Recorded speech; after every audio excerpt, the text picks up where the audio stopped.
Escuta bem o que vou te dizer agora, porque talvez ninguém nunca te disse com tanta clareza. Nem toda dor que você sente é castigo. Algumas são o sinal de que o céu está te preparando para algo muito maior do que você pode imaginar. Você está sofrendo sim, mas e se esse sofrimento for a forja onde Deus está moldando o seu caráter? E se essa provação for exatamente a resposta da oração que você fez, pedindo para ser usado por Ele? Tem gente que abandona a fé no momento em que Deus está mais perto. Tem pessoas que confundem prova com rejeição, quando na verdade é promoção. E é por isso que eu te digo, abra os olhos espirituais, porque talvez o que você chama de caos é só o começo da obra mais poderosa de Deus na sua vida. Hoje, eu vim te mostrar, com base na palavra, 5 provações que revelam que Deus está te preparando para algo grande. E se você está passando por elas, não tenha medo, tenha fé, porque o céu já começou a trabalhar em você. Primeira provação. Quando tudo começa a ser sacudido, Deus está despertando você para algo maior. Quando Deus tem algo grande preparado, Ele nunca começa com palmas ou celebrações. Ele começa sacudindo o chão onde estamos firmados, porque o que Ele vai construir não pode ter como base o que construímos por nós mesmos. Quando tudo começa a ser abalado, relacionamentos, finanças, estruturas emocionais, estabilidade profissional, é porque o Senhor já decidiu que você não pode mais permanecer onde está. E Ele não está pedindo a sua permissão. Ele está despertando você para um novo tempo. Não se trata de punição, se trata de transição. É nesse momento que o coração começa a se perguntar: o que está acontecendo comigo? E a resposta é simples. Deus está quebrando a estrutura antiga para edificar a promessa dele sobre você. Toda promessa que vem de Deus exige romper com a zona de conforto. Veja o que ele fez com Abraão. Em Gênesis 12, Deus o chama dizendo: sai da tua terra, da tua parentela e da casa de teu pai, para a terra que eu te mostrarei. Repare que Deus não lhe dá um mapa, apenas uma direção. Sair. Isso exige fé, obediência e renúncia. Essa é a marca da primeira provação. Você sente que está perdendo o controle, e está mesmo, mas é aí que Deus assume o governo. Muitas vezes Deus vai permitir que as portas que você mais confiava se fechem, não porque Ele quer te humilhar, mas porque Ele quer livrar você do engano de achar que dependia delas. Há momentos em que o Senhor desestrutura nossa agenda para estabelecer o seu plano. Ele interrompe rotinas, desfaz alianças, reorganiza caminhos, e tudo isso pode parecer caos para o homem natural, mas é ajuste divino para quem anda no Espírito. Quantos hoje estão desesperados porque perderam o emprego, o casamento acabou, os amigos se afastaram, a casa se tornou um ambiente insuportável, mas não conseguem discernir que Deus está gritando no meio da tempestade: eu tenho algo maior. A dor é real, o susto é legítimo, mas a promessa também é. E Deus nunca nos sacode sem propósito. Ele é Pai. Um Pai que disciplina, sim, mas que também guia com amor. E se Ele está mexendo nas suas bases, é porque a construção que vem depois será maior do que você imagina. E sabe qual é o maior risco dessa primeira provação? A resistência. Quando Deus começa a sacudir tudo, o maior erro que você pode cometer é tentar segurar o que está caindo. É lutar para manter vivo o que Deus já sentenciou como morto. É se apegar ao que já não tem unção. Tem gente orando para Deus restaurar aquilo que Ele já decidiu remover. Tem pessoas jejuando para manter alianças que Deus já expôs como tóxicas. E nesse caso, a oração vira resistência. O clamor se torna oposição à vontade divina. Cuidado para não se tornar inimigo da mudança que Deus está promovendo. O Espírito Santo está dizendo: deixa ruir, deixa ir, deixa quebrar. porque a dor da perda temporária é menor do que o prejuízo de permanecer fora do centro da vontade de Deus. A zona de conforto é muitas vezes uma prisão com almofadas. Você acha que está bem, mas está paralisado. A estabilidade que não vem de Deus não é segurança, é distração. É por isso que ele derruba. Para você, voltar a andar, a crer, a buscar, a depender, é o abalo que te faz sair da inércia e te posiciona para viver algo que jamais aconteceria se tudo continuasse bem. E aqui está o ponto mais sério. Quando você ignora os primeiros sinais da movimentação de Deus, o abalo aumenta. Ele começa com toques sutis: desconforto, perda de paz, sensação de estagnação. Se você não responde, ele aumenta a intensidade. Algumas pessoas só mudam quando perdem tudo. Não porque Deus quer destruir, mas porque é preciso descer até o chão para reconhecer que o alicerce precisa ser novo. E nesse momento, a fé é testada de forma radical. Porque Deus não mostra o fim. Ele só diz: confia. Assim como fez com Abraão, ele não revela a terra, apenas diz: sai. E quem não aprende a obedecer sem ver, nunca experimenta o milagre de andar sobre águas. Essa é a escola do invisível. É o caminho da fé bruta, sem atalhos, sem garantias humanas. É nesse lugar que os gigantes são formados. Não nos palcos, mas nos bastidores da dor silenciosa. Deus está forjando você no segredo.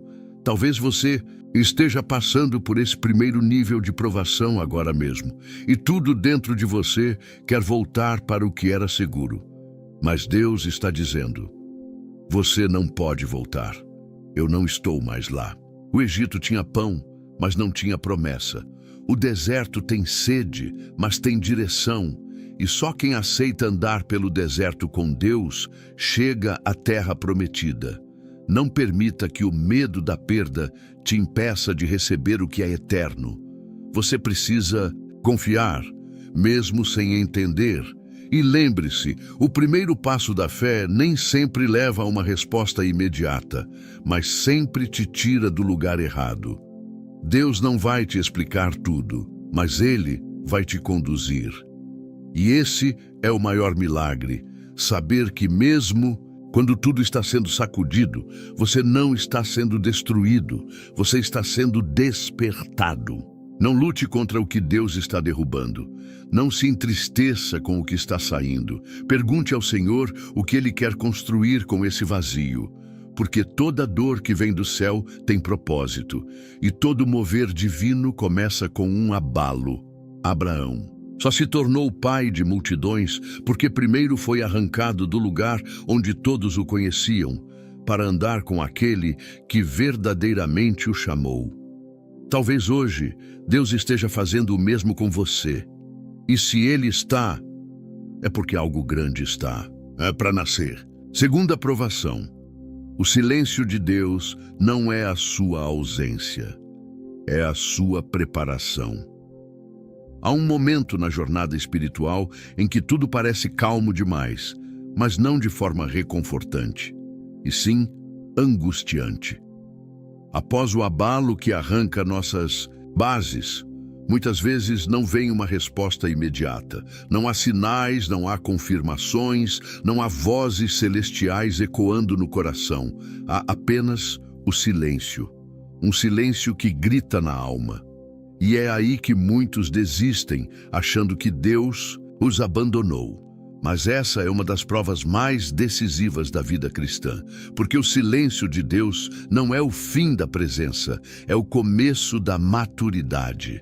Deus não fala o tempo todo, nem sempre Ele responde quando queremos, porque não se trata de nos agradar, mas de nos formar. No silêncio, a alma que antes buscava emoção, agora é levada à rendição. E se você está enfrentando esse momento, onde suas orações parecem não passar do teto, onde o céu parece fechado e a presença de Deus parece distante, eu te digo, Ele está mais perto do que nunca. Porque o oleiro só para de falar quando começa a moldar, e é na quietude que ele trabalha a essência. A história de José nos ensina isso de forma dolorosa e gloriosa.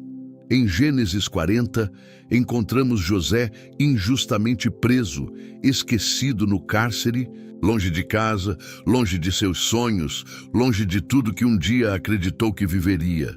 Foi traído por seus irmãos, vendido como escravo, caluniado pela esposa de Potifar e agora abandonado na prisão. Nenhuma palavra do céu, nenhuma explicação, apenas o escuro da espera. Mas ali, no meio daquele silêncio absoluto, Deus estava forjando um líder que governaria o Egito. José não precisava de mais revelações. Ele já havia sonhado. Agora precisava de consistência, de firmeza, de resistência. Precisava de um coração que perseverasse, mesmo quando os céus estivessem em silêncio. Deus sabia onde ele estava. Deus via tudo, mas não interveio de imediato. Por quê? Porque Deus não apressa a formação de um instrumento que ele pretende usar. Com poder, há dores que não serão removidas, há orações que não serão respondidas tão cedo e há dias que passarão sem qualquer alívio, não por falta de amor, mas por excesso de propósito. A grande tragédia de muitos cristãos é confundir o silêncio de Deus com rejeição. Acham que se ele não está respondendo é porque não se importa. E é aí que o inimigo se aproveita, lançando setas de dúvida, desânimo e acusação. Ele diz: Deus te abandonou. Mas o Espírito diz: Deus está te forjando. E quem não aprende a reconhecer a diferença entre ausência e lapidação nunca chega à maturidade espiritual. Porque Deus não está em silêncio porque se esqueceu de você. Ele está em silêncio porque está ensinando você a caminhar por fé e não por sentimentos. É nesse tempo que os verdadeiros fundamentos da fé são testados. Quando os milagres não acontecem, quando a cura não vem, quando a promessa parece distante, é ali que a pergunta que mais importa ecoa dentro da alma. Você ainda crê, mesmo sem ver?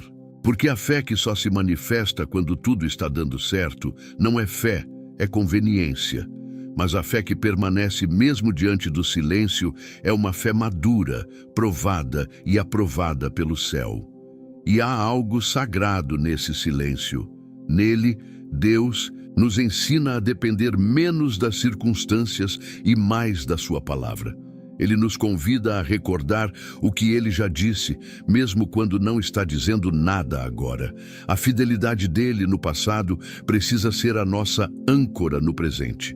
José não teve mais sonhos enquanto esteve no cárcere, mas ele permaneceu fiel ao Deus que um dia falou com ele, porque quem realmente confia em Deus não o abandona só porque ele não está falando no momento. E o que acontece com quem persevera no silêncio? É promovido quando ninguém espera, porque foi exatamente assim com José. Quando o copeiro finalmente se lembrou dele, após anos de esquecimento, Deus o tirou da prisão e o colocou diante de Faraó em questão de horas. Aqueles que suportam o silêncio experimentam rompimentos que os outros não compreendem.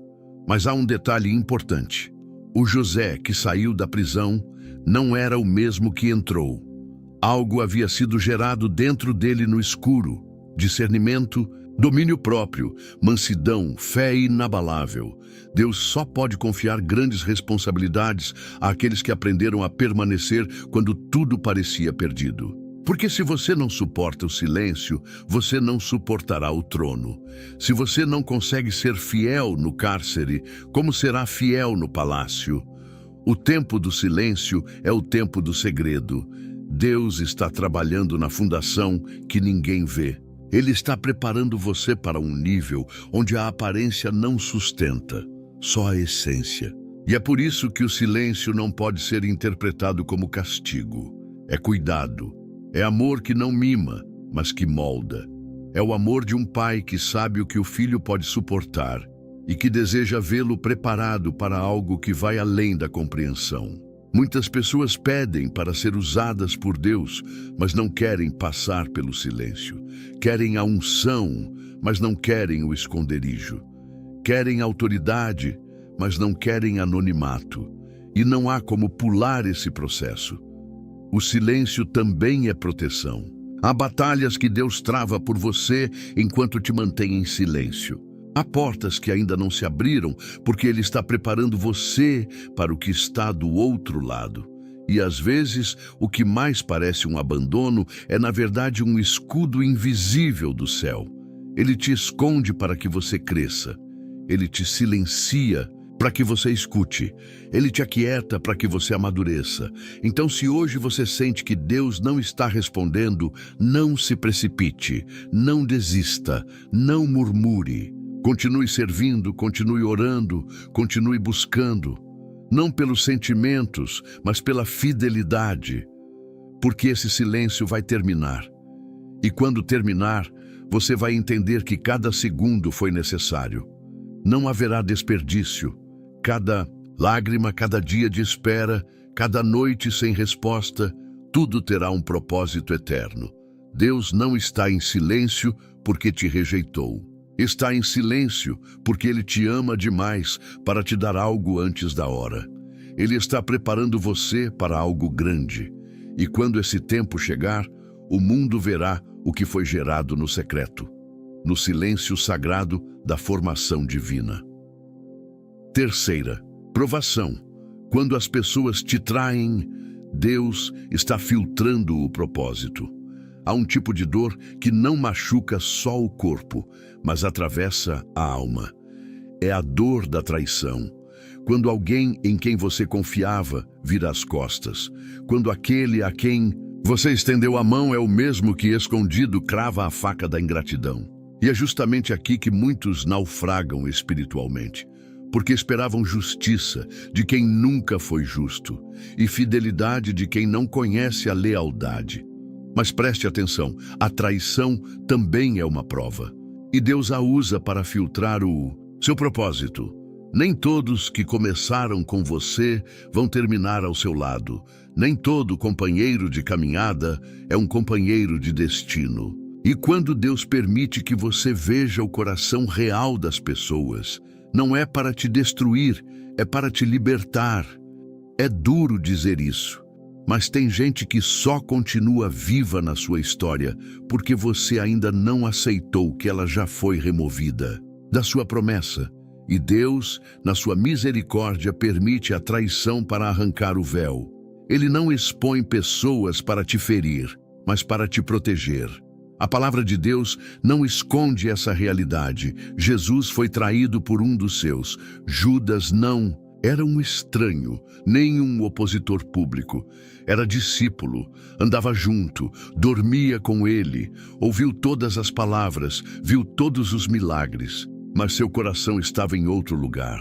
E ainda assim, Jesus não o rejeitou antes da hora, porque até a traição faz parte do plano. Judas precisava fazer o que fez para que as Escrituras se cumprissem. Da mesma forma, há pessoas que só estão perto de você para cumprir um papel e depois sair. E quanto antes você discernir isso, menos dor você vai carregar.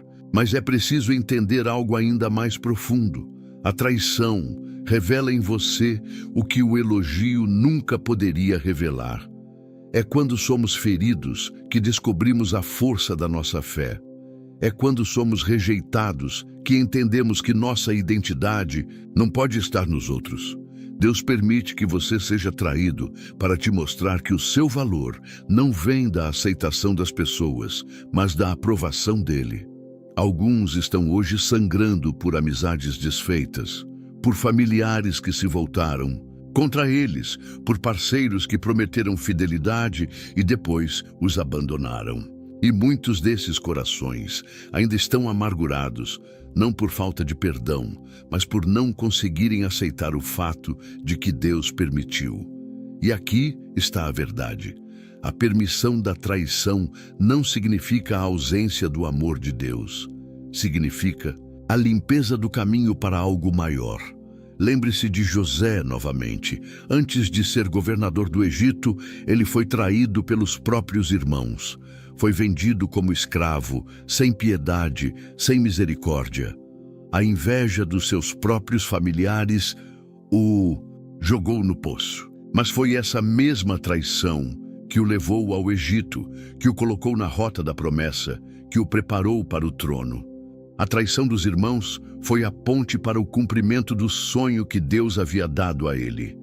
E se José tivesse se agarrado ao rancor, jamais teria chegado ao palácio. O erro de muitos cristãos é tentar segurar quem Deus já revelou que não faz parte do plano. Existem conexões que são para um tempo e não para a vida toda. Existem alianças que foram válidas em uma estação, mas que agora se tornaram impedimento. E Deus, na sua graça, envia a separação, mesmo que doa, porque Ele conhece o coração e sabe o que você ainda não sabe. O que parece perda é, na verdade, livramento. Mas atenção, o risco aqui é o endurecimento do coração. Quando somos traídos, a carne quer se fechar. A alma quer construir muros. Queremos nos proteger, nos isolamos. E esse isolamento pode nos roubar a sensibilidade espiritual. Deus não quer que a traição te transforme em alguém frio, mas em alguém mais dependente dele. A ferida precisa ser entregue ao Senhor, não alimentada no silêncio. Se você não se cura, se contamina. E se contamina, atrasa o processo. Quando Deus te separa de alguém, Ele está te preparando para algo que exige leveza, pureza e discernimento. Você não pode carregar pesos emocionais no lugar onde Deus vai te levar. Há posições que exigem mãos limpas e coração curado. A traição é o processo de filtragem. Deus está tirando o que não serve para que o propósito se cumpra sem ruído. Porque o destino que Ele tem para você é grande demais para ser compartilhado com quem tem o coração corrompido. E talvez você diga, mas eu orei tanto por aquela amizade, por aquele casamento, por aquela parceria. E sim, Deus ouviu. Mas Ele também sabe que o futuro que Ele reservou para você não pode ser sustentado por uma base quebrada. Quando Ele remove, é porque o que vai vir depois precisa de espaço. O que Ele tem reservado é santo demais para ser contaminado por alianças equivocadas. Então, se hoje você chora por alguém que te traiu, te abandonou, te esqueceu, te feriu, não se revolte. Não perca tempo tentando entender tudo. Apenas confie que o Deus que vê o invisível já está reorganizando os seus caminhos. A traição que você enfrentou pode ter doído, mas ela não destruiu a promessa. Pelo contrário, ela te aproximou do propósito. Deus não precisa de multidões para cumprir um plano. Ele precisa apenas de um coração quebrantado e disposto. E se Ele te separou, se Ele te expôs à rejeição, é porque Ele está refinando você como ouro provado no fogo. Ele está cortando o que não presta, retirando o que pesa, limpando o que contamina. E o que restará será você, fortalecido, maduro e mais parecido com Cristo. Jesus foi traído, mas não retaliou. Foi negado, mas perdoou. Foi abandonado, mas não se afastou do propósito. E é isso que o Senhor espera de você, que você não se torne um prisioneiro da dor, mas um mensageiro da graça. Porque a traição não é o fim, é o filtro. E quem passa por ela sem se corromper, está pronto para viver o que Deus planejou desde o princípio. Quarta aprovação. Quando as provisões secam, Deus está treinando você para o sobrenatural.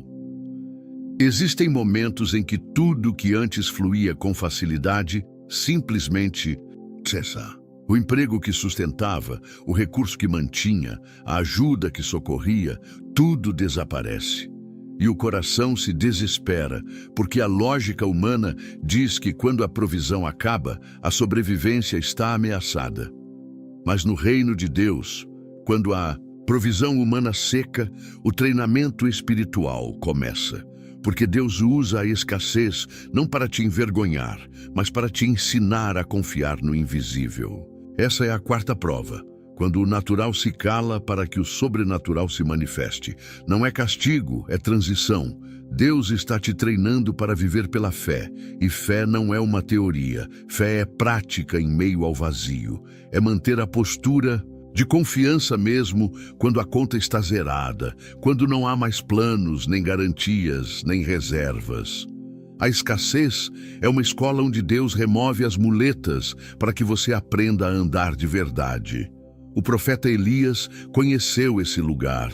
Em 1 Reis 17, Deus o esconde junto ao ribeiro de Querite. Ali, Deus o alimenta com pão e carne trazidos por corvos e o sustenta com a água do riacho.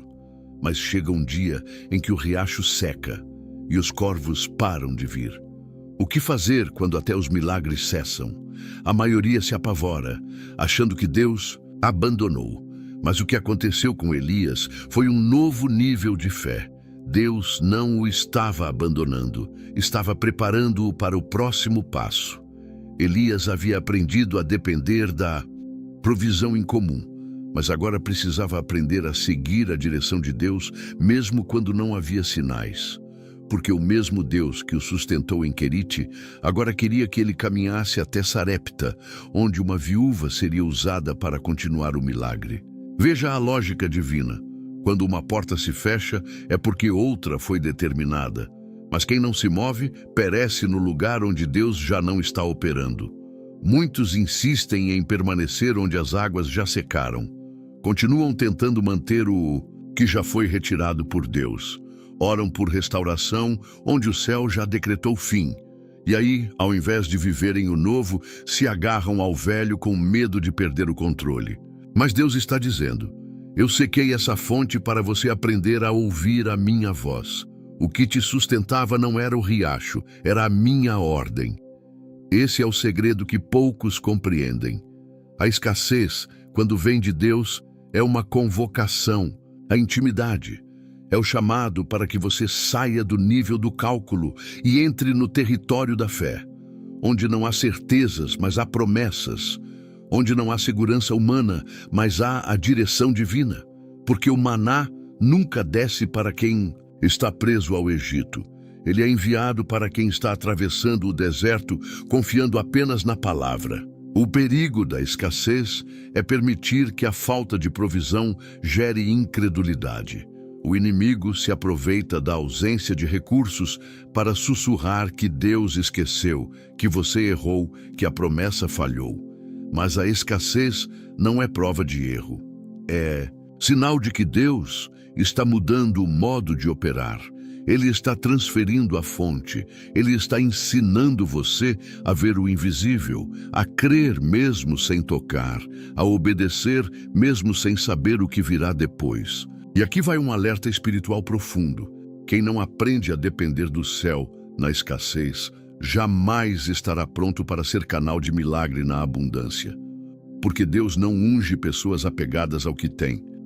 Ele unge aqueles que aprenderam a viver com pouco e ainda assim confiaram. Deus está treinando você, não para sobreviver, mas para reinar com sabedoria. E só aprende a multiplicar aquele que já passou pelo vazio. A viúva de Sarepta é outro exemplo desse treinamento sobrenatural. Elias chega até ela e pede água e pão, mas ela responde que só tem um punhado de farinha e um pouco de azeite, o suficiente para uma última refeição. A escassez era real, mas Deus estava testando seu coração. Elias profetiza: assim diz o Senhor, a farinha da panela não se acabará e o azeite da botija não faltará. E foi exatamente isso que aconteceu. A provisão só veio depois da obediência. O milagre foi liberado quando a confiança venceu o medo. Esse é o padrão de Deus. A provisão acompanha a fé. Ela não antecede o passo, ela responde ao passo. Enquanto você espera o recurso para se mover, Deus espera o movimento para liberar o recurso. Ele quer que você ande sobre a palavra e não sobre os números. Quer que você confie nele e não nas estatísticas. A fé que opera no sobrenatural é aquela que age mesmo sem nenhuma lógica natural. E por que Deus age assim? Porque ele sabe que se você depender do que tem, nunca descobrirá quem ele é. Deus não quer que você viva uma vida de controle. Ele quer que você viva uma vida de confiança. E isso só é possível quando tudo que era firme se torna incerto, quando tudo que sustentava se desfaz. Aí você entende que o verdadeiro sustento não vem da terra, mas do céu. Não veja a escassez como o fim, veja como um treinamento, uma etapa, um estágio espiritual onde Deus está te ensinando a receber dele diariamente, sem reservas, sem sobras, sem garantias. O maná não caía para ser estocado. Ele era renovado a cada manhã. E isso nos ensina que a graça de hoje não pode ser guardada para amanhã, que a fé precisa ser fresca, que a dependência deve ser contínua. Deus está ensinando você a se mover pela palavra e não pela conta bancária, a descansar na direção do Espírito e não na lógica do mundo. Está formando em você um guerreiro que não teme a falta, porque já aprendeu que quem tem o céu como fonte jamais será envergonhado. Se hoje as provisões secaram, não se desespere, olhe para cima. O mesmo Deus que alimentou Elias, que sustentou a viúva, que abriu o mar e fez chover pão do céu, é o Deus que está cuidando de você agora. Você está sendo treinado. E quando esse processo terminar, você não dependerá mais de nada que este mundo oferece para continuar crendo. Sua fé será sólida, inabalável, inquebrável, porque foi forjada no vale da escassez e alimentada diretamente pelas mãos de Deus. Quinta provação. Quando você é atacado sem motivo, Deus está te dando autoridade espiritual. Nem todo ataque que você sofre é fruto de erro. Às vezes, você é atacado justamente porque está certo, porque está no caminho, porque carrega algo de Deus. Há perseguições que não são provocadas por falhas, mas por presença, por causa da unção, por causa da diferença. E é aqui que muitos se confundem e desistem, achando que Deus os abandonou. Mas a verdade é dura e gloriosa. O ataque injusto pode ser a evidência de que o céu te escolheu. Essa é a quinta provação. Ser alvejado por dardos que você não lançou, acusado por erros que não cometeu, confrontado por pessoas que você nunca enfrentou. E tudo isso tem um propósito que o mundo espiritual reconhece. Deus está te dando autoridade, porque a autoridade espiritual verdadeira não se recebe em plataformas, mas em batalhas. Não se conquista com aplausos, mas com cicatrizes. Davi sabia o que era isso. Em 1 Samuel 24, vemos o jovem que havia sido ungido por Deus ser perseguido incansavelmente por Saul, o rei que ainda ocupava o trono, mas que já havia perdido a aprovação divina. Davi não ameaçava Saul. Não o enfrentava, não tramava nada, e mesmo assim era alvo constante de sua fúria. Por quê? Porque o Espírito do Senhor já havia se retirado de Saul e repousava sobre Davi. O que incomodava não era o comportamento de Davi, era a unção que ele carregava. Muitos hoje estão debaixo de ataques parecidos, gente que não te conhece, mas te odeia. Gente que inventa mentiras, que se levanta contra você sem motivo aparente. Críticas, desprezo, oposição velada. E você pergunta, o que foi que eu fiz? E a resposta pode ser uma só. Você carrega algo que os outros não entendem, mas que o inferno reconhece. E quando a unção repousa sobre você, ela atrai guerra. Porque o inimigo sempre tenta eliminar o que ele já sabe que será grande. A pergunta, então, não é por que você está sendo atacado. A pergunta é, como você vai reagir a isso? Porque aqui está a prova. Deus permite o ataque, mas observa sua resposta. E o que ele quer forjar é um coração que não se contamina, que não se rebaixa, que não revida na carne, mas que se mantém íntegro, mesmo cercado por injustiça. Essa integridade é o solo onde a autoridade espiritual se estabelece. Davi teve 2 oportunidades de matar Saul, mas não o fez. Ele disse: "Não estenderei a mão contra o ungido do Senhor." Isso não era covardia, era reverência, era temor, era consciência de que o tempo de Deus é perfeito. E é esse tipo de coração que Deus pode usar. Um coração que prefere sofrer injustamente do que assumir o controle antes da hora. Um coração que confia que o Deus que vê tudo é também o Deus que recompensa tudo. Mas para muitos, o desejo de justiça imediata fala mais alto. Querem provar que estão certos, querem se vingar, responder, desmascarar, e acabam perdendo a bênção que só viria se tivessem suportado calados. Porque há autoridade que só nasce do silêncio, há poder que só vem da submissão, há unção que só é liberada sobre quem não revida o mal com o mal. Deus está observando não apenas quem te ataca, mas como você lida com o ataque. E aqui há uma chave espiritual. A resistência que você enfrenta hoje é proporcional à autoridade que Deus está colocando sobre a sua vida. Quanto maior o combate, maior o propósito. Quanto mais feroz a perseguição, mais elevado o chamado. O inferno não investe pesado em quem não carrega nada. Se você está sendo combatido, é porque o céu já determinou o avanço. E o inimigo está tentando te parar antes que você chegue lá. Mas isso não significa que você deve andar em medo. Pelo contrário, quem entende o propósito da guerra não teme os gigantes. Sabe que cada ataque é uma oportunidade de crescer, de amadurecer, de se firmar mais em Deus. Davi saiu do anonimato por causa de um gigante. E foi sendo perseguido que ele aprendeu a reinar. Ele se tornou um guerreiro no campo, um líder no deserto, um adorador na caverna. E tudo isso forjou nele a estatura que ele jamais teria se tivesse ficado no conforto do campo, cuidando de ovelhas. Então, se hoje você se vê em meio a ataques que parecem injustos, se prepare. Deus está te levantando para algo que exige autoridade e não apenas conhecimento. Porque o reino de Deus não é feito de teorias, mas de poder. E esse poder é concedido àqueles que suportam o fogo, passam pela prova, resistem à calúnia, permanecem firmes em meio à pressão. A coroa que está por vir não será dada a quem evitou a guerra. Será entregue a quem venceu sem se corromper.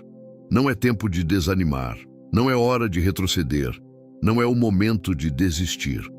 Deus está permitindo esses ataques porque Ele está preparando sua estrutura espiritual para suportar o peso da glória que virá. Autoridade sem maturidade destrói. Poder sem caráter corrompe. E por isso, Ele te permite ser provado agora, para que, quando chegar o tempo de liderar, você não caia pelos mesmos pecados daqueles que te atacaram. É nas trincheiras do sofrimento que os generais espirituais são forjados. É no confronto injusto que os ungidos se revelam. É no silêncio da dor que os céus escrevem a história daqueles que realmente foram chamados. E você não está sozinho nessa. O mesmo Deus que esteve com Davi está com você. O mesmo que calou os acusadores de Jesus está guardando o seu nome. Acalme seu coração. Não entre no jogo dos que querem te empurrar para a carne. Continue fiel. Continue íntegro. Continue limpo, porque o tempo da exaltação está chegando. E quando Deus abrir a porta que ninguém pode fechar, todos verão que a sua força não veio do braço, mas da fé. Que sua vitória não veio do grito, mas da obediência. Que sua autoridade não veio da defesa pessoal, mas do respaldo celestial. Você está sendo atacado sem motivo? Então glorifique, porque Deus está te dando uma unção que não se compra, não se conquista e não se herda. Se recebe no campo da guerra, com o céu como testemunha. Há dores que nos empurram para longe de Deus e há dores que nos lançam diretamente para o centro da sua vontade. O que separa uma da outra não é a intensidade da dor, mas a origem e o propósito. A dor que vem do pecado destrói, mas a dor que vem de Deus forma, purifica e nos amadurece para a glória. Há sofrimento que nos mata por dentro e há sofrimento que mata apenas o que não pode continuar em nós. E é nessa linha tênue que muitos se perdem, porque ainda não entenderam que nem toda dor é castigo. Algumas dores são cirurgias da alma. A sexta prova não é apenas uma etapa, é o entrelaçamento de todas as anteriores. Quando Deus permite que você passe pela desconstrução, pelo silêncio, pela traição, pela escassez e pela perseguição, Ele não está te testando para te punir. Ele está formando algo em você que não pode ser gerado de outro modo. Não é sobre quebrar você, é sobre quebrar o que precisa sair de você. Jeremias 18 nos leva até a casa do oleiro, e ali vemos um vaso sendo feito sobre a roda, mas que se quebra nas mãos do artesão. Seria o fim? Para muitos, sim, mas não para o oleiro. Ele não descartou o barro, ele recomeçou. Porque Deus nunca joga fora o vaso. Ele só não trabalha com vasos que se recusam a ser refeitos. O barro precisa estar moldável, precisa se render. E se você permitir, a dor que você sente agora será a força do novo que Deus está construindo em você. Quantas vezes nos revoltamos diante das rupturas internas, dos processos que não conseguimos explicar? Queremos fugir da pressão, evitar o desconforto, tapar os olhos diante daquilo que nos confronta. Mas é exatamente essa resistência que atrasa o agir de Deus. O barro que endurece demais quebra sem forma, mas o barro que aceita ser esmagado é também aquele que pode ser moldado de novo, mais forte, mais belo, mais puro. E aqui está a chave espiritual desta provação. A dor de Deus nunca vem para destruir, mas para reconstruir. Só que para reconstruir, Ele precisa quebrar estruturas que você talvez tenha passado a vida inteira defendendo. Orgulho, autossuficiência, vaidade espiritual, dependência emocional, religiosidade morta. Tudo isso precisa ser triturado no torno da graça. E sim, dói. Mas essa dor é a marca dos que serão cheios da glória. É o selo dos que não vão cair quando forem exaltados, porque já aprenderam a ser pequenos quando ninguém via. Só quem foi esmagado pela dor pode carregar a glória sem se envaidecer. Só quem passou pelo vale sabe valorizar o monte. Só quem foi esquecido sabe cuidar de quem é lembrado. A dor de Deus molda a sensibilidade, o caráter e a compaixão. Te transforma em alguém que não apenas carrega uma mensagem, mas que é a própria mensagem viva. Você quer ser usado por Deus? Então, se prepare para ser quebrado, porque vasos inteiros demais não servem para derramar. Eles seguram o conteúdo para si. Mas os que têm rachaduras, esses o céu usa para que o azeite escorra e alcance outros. É por isso que Deus permite que você sinta a dor da alma, a dor do abandono, a dor da espera, a dor da injustiça, porque Ele está abrindo rachaduras por onde o Espírito poderá fluir sem obstrução. E não pense que Deus sente prazer no seu sofrimento. Pelo contrário, Ele sofre contigo. Mas Ele sabe que há dores que você precisa atravessar, porque sem elas, seu ego jamais morreria. Sem elas, você continuaria confiando nas suas próprias forças. Sem elas, sua oração nunca seria verdadeira. Sem elas, sua dependência de Deus seria apenas uma teoria. O céu não está te punindo. Está te preparando para algo que exige profundidade e não aparência. A cruz foi o ponto de maior dor de Cristo, mas foi também o lugar da maior revelação da glória. E com você não será diferente. Você só vai experimentar o poder da ressurreição se estiver disposto a encarar os dias de Getsemane. Deus está matando em você tudo aquilo que poderia te corromper quando a promessa chegar. Ele está permitindo que você sangrasse agora, para que não caia mais tarde. Muitos querem o vinho novo, mas não querem o processo de esmagamento. Querem ser cheios do Espírito, mas rejeitam os dias de moenda. Querem sabedoria, mas recusam os desertos que ensinam. E é por isso que permanecem estagnados, porque se negam a aceitar a dor como um instrumento de lapidação. Mas quem entende o propósito da fornalha, não corre dela. Entra de cabeça erguida, sabendo que lá dentro Deus vai andar junto. Lembre-se dos 3 jovens hebreus que foram lançados na fornalha ardente. Eles não foram poupados do fogo, mas o fogo não os consumiu. Pelo contrário, no fogo eles viram o Filho do Homem. A dor que deveria matá-los revelou a presença. E é isso que acontece com os que são fiéis, mesmo quando tudo arde. Eles saem do outro lado com algo que o mundo não pode entender. A autoridade verdadeira, intimidade profunda, santidade legítima. Você talvez esteja vivendo esse tipo de dor agora. Uma dor que não tem explicação, que não foi provocada por pecado nem por escolhas erradas, mas que te alcançou como uma avalanche e está esmagando tudo o que você conhecia. A boa notícia é, você não vai morrer nisso. O vaso se quebrou sim, mas está nas mãos do oleiro e as mãos dele não destroem, refazem. Não peça para sair do processo antes da hora. Não clame por alívio se o que você precisa é transformação. Peça discernimento, peça resistência, peça obediência. Porque a dor que forma não pode ser desperdiçada. Ela tem prazo, ela tem objetivo. E quando tudo isso passar, e vai passar, você vai olhar para trás e perceber que não era o fim, era o começo de quem você nasceu para ser. Deus está te formando. E Ele não trabalha com pressa, mas também não erra no ponto. Ele conhece seu limite e Ele sabe exatamente até onde pode ir sem te quebrar por completo. Confie, mesmo quando doer.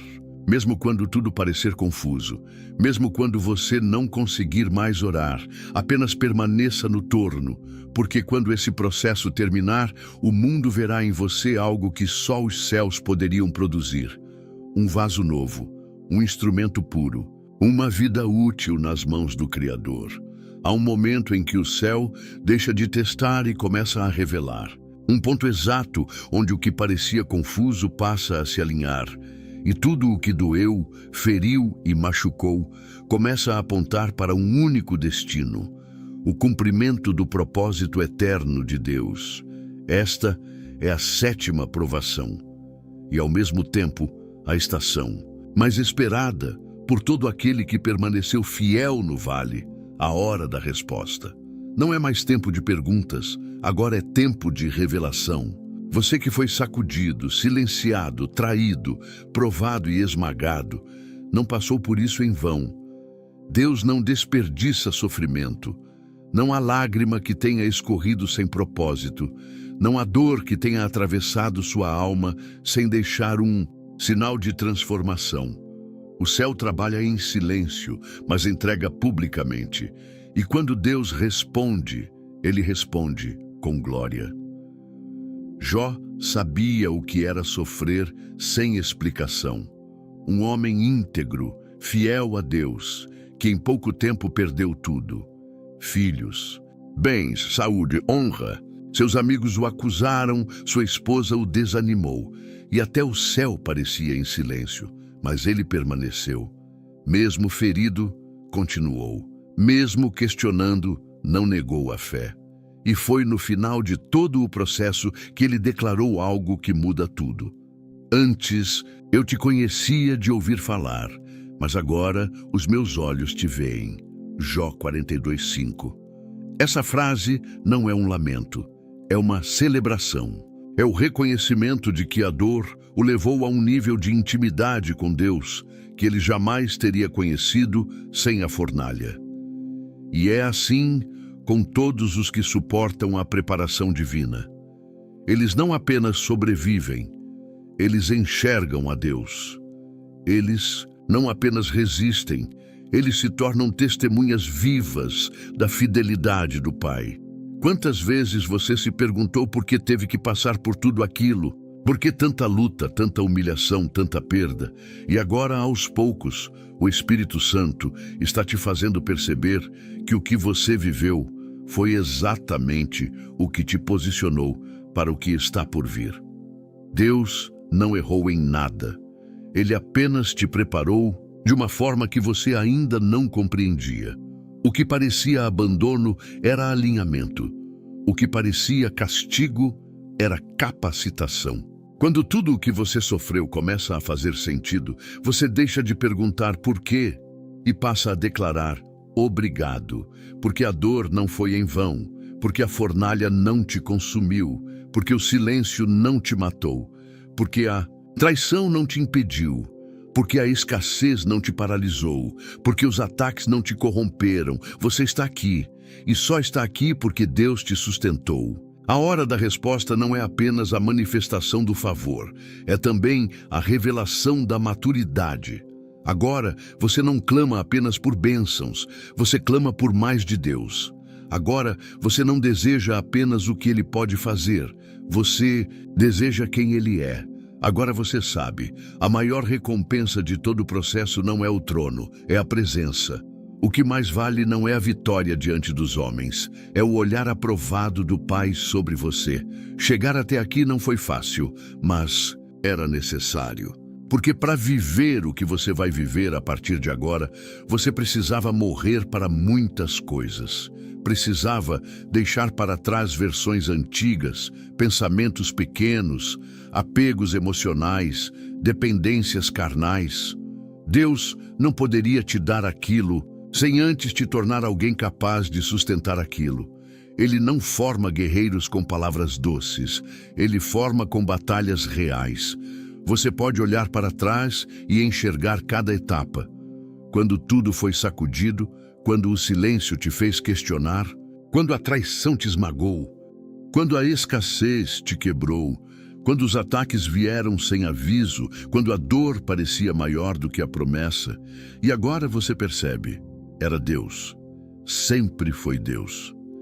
Ele esteve em cada detalhe, em cada lágrima, em cada oração engasgada, em cada noite sem dormir. Ele estava preparando você para hoje. E hoje não é o fim, é o início. A hora da resposta não é a conclusão de uma caminhada, é o marco de um novo tempo.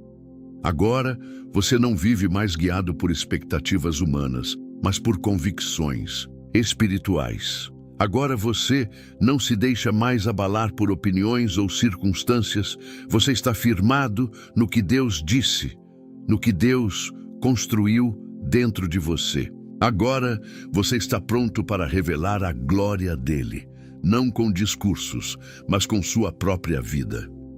A sua história será usada como prova de que Deus é fiel. O que você enfrentou será testemunho para levantar outros.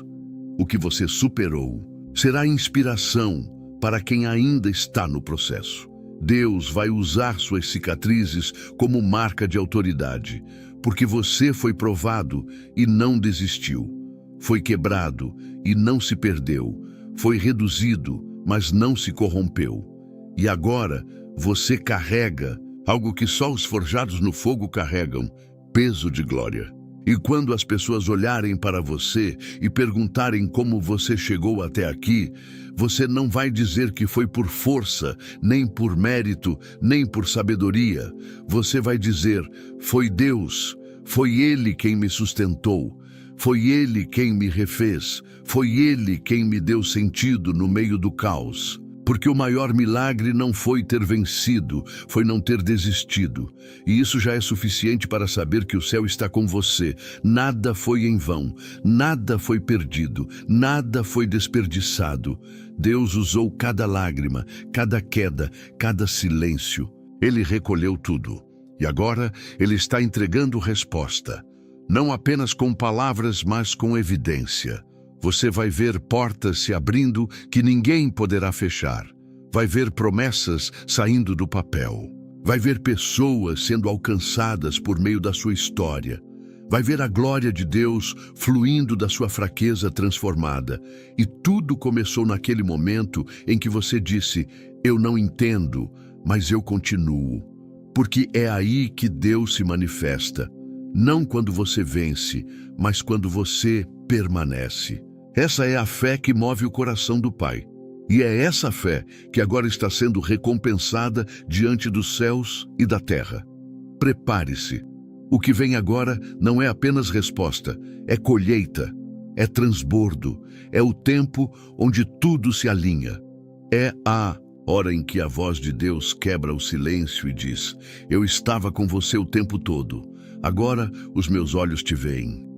E quando Ele te vê, nada mais pode impedir o que Ele vai fazer através da sua vida. Que o Senhor te fortaleça com entendimento, firmeza e fé inabalável, e que cada dor que você suportou se transforme agora em testemunho vivo da glória dele sobre a sua vida. Que a resposta de Deus chegue com poder, clareza e honra, e que você jamais se esqueça: Ele nunca desperdiça sofrimento. Que a bênção do Pai, do Filho e do Espírito Santo repouse sobre você, hoje e sempre. Amém.